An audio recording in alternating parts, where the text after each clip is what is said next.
Olá galera, tudo bem? Meu nome é Viana, eu sou professor de conhecimentos bancários aqui no IAP e para mim é um prazer muito grande estar aqui com vocês nessa videoaula 101 questões de conhecimento bancários, bancas diversas.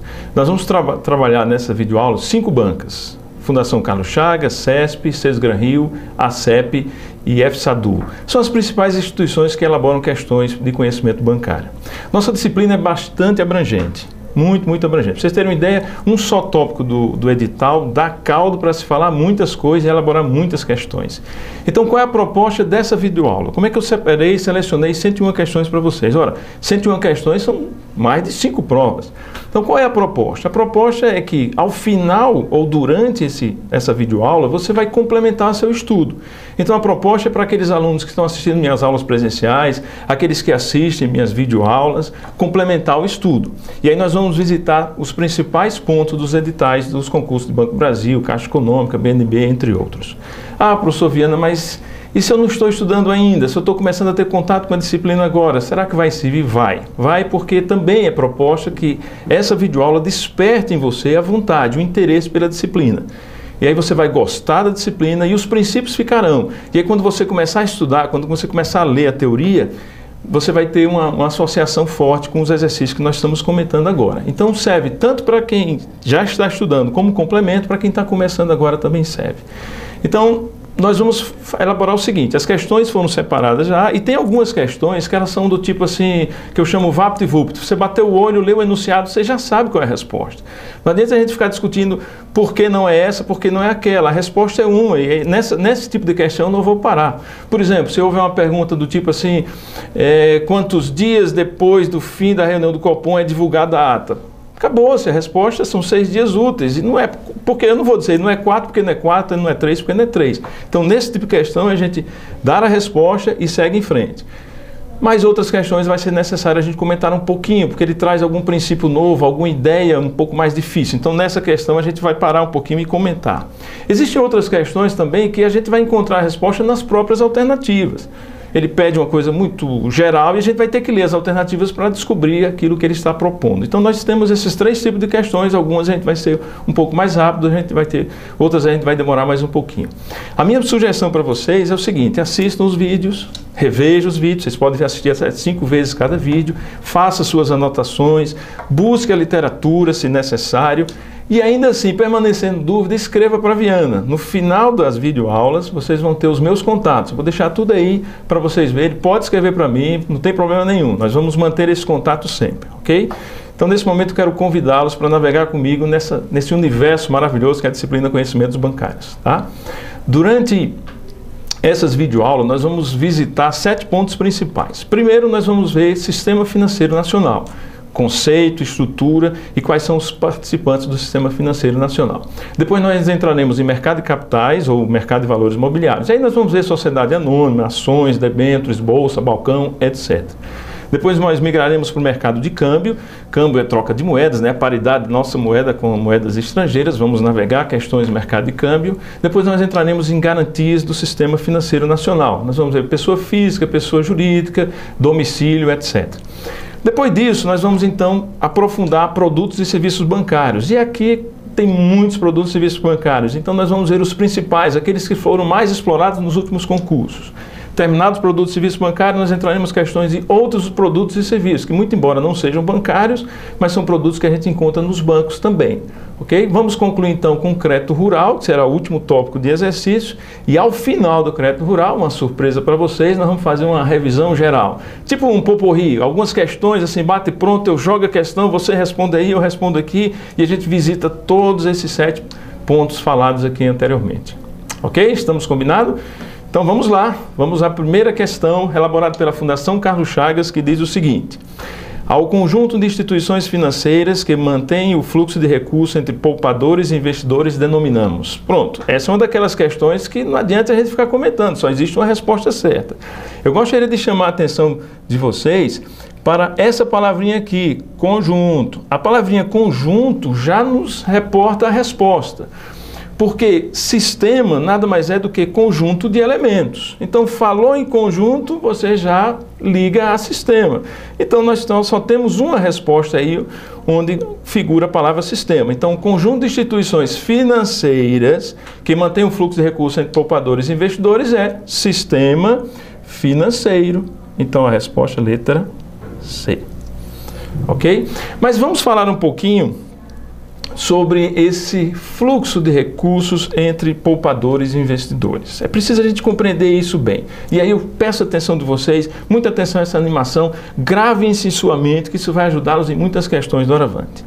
De um lado da economia, nós temos as pessoas que a gente chama de poupadores ou agentes superavitários. São aquelas pessoas que têm dinheiro sobrando, são pessoas que não consomem, não gastam, na verdade, todo o dinheiro que elas ganham durante o mês. Então são chamados de poupadores. Elas adiam o consumo para o momento seguinte. No outro lado da economia, nós temos aquelas pessoas que são os empreendedores, eles têm ideias, eles gostariam de montar a sua empresa, gerar emprego e renda. O que é que lhes falta? Dinheiro. Essas pessoas são chamadas na literatura de investidores, ou agentes deficitários, ou ainda tomadores de recursos. Ok, como fazer com que essas pessoas entrem em contato? Um pouquinho complicado. É necessário que haja a intervenção de uma instituição financeira, que aqui eu vou representar pelos bancos. Então, qual é o papel do banco? Se não captar recursos, obter recursos dos poupadores, pessoas que têm dinheiro sobrando, e pegar esse recurso e distribuir de forma seletiva as pessoas que têm dinheiro faltando, aquelas pessoas que precisam de dinheiro. Okay? Então, esse é o papel da instituição financeira dos bancos, pegar dinheiro de quem tem sobrando e fazer chegar na mão de forma seletiva, criteriosa, para quem necessita. E aí eu gostaria de introduzir alguns termos aqui importantes que de vez em quando visita concurso. O ato de trazer recursos para o banco significa captação. Então, todo o esforço que o banco faz para trazer recursos dos poupadores significa captação. E quando ele pega esses recursos e distribui de forma seletiva, concedendo empréstimos ou financiamentos, o que ele está fazendo com esse recurso que ele captou? Aplicação. Ele está aplicando esses recursos, concedendo empréstimos ou financiamento. Então, veja bem, eis aí o fluxo de recursos entre poupadores e investidores a qual a questão se referia. Então, todas as instituições que trabalham para manter esse fluxo funcionando de forma adequada, de forma satisfatória, chama-se Sistema Financeiro Nacional. Eu quero só chamar a atenção de vocês que esse fluxo está só no sentido, mas esse fluxo também retorna. É preciso que a gente lembre que um dia esses investidores vão devolver o dinheiro para o banco, que por sua vez vai disponibilizar para os poupadores. Então esse fluxo vai no sentido e vai no outro. E eu gostaria também de falar outra palavra importante. Esse fluxo de recursos, na verdade, chama-se mercado financeiro. Isso aqui é o mercado financeiro, isso que vocês viram na animação. Por isso que o conjunto de instituições que trabalham para manter o mercado financeiro chama-se sistema financeiro. Ok? Então, a primeira questão é isso. Eu acho que com essa ilustração vocês vão ter muita facilidade em outras questões no futuro. Vamos para a próxima questão.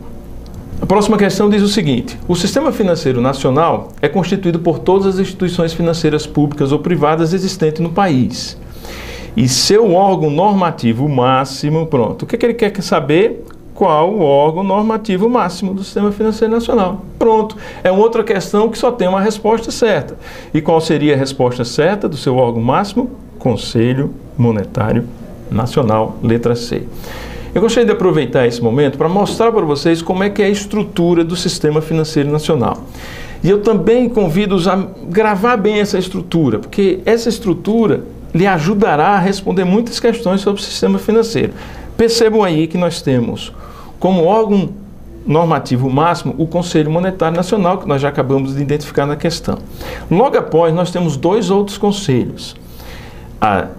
À sua esquerda, nós temos o Conselho Nacional de Previdência Complementar e à sua direita, o Conselho Nacional de Seguros Privados.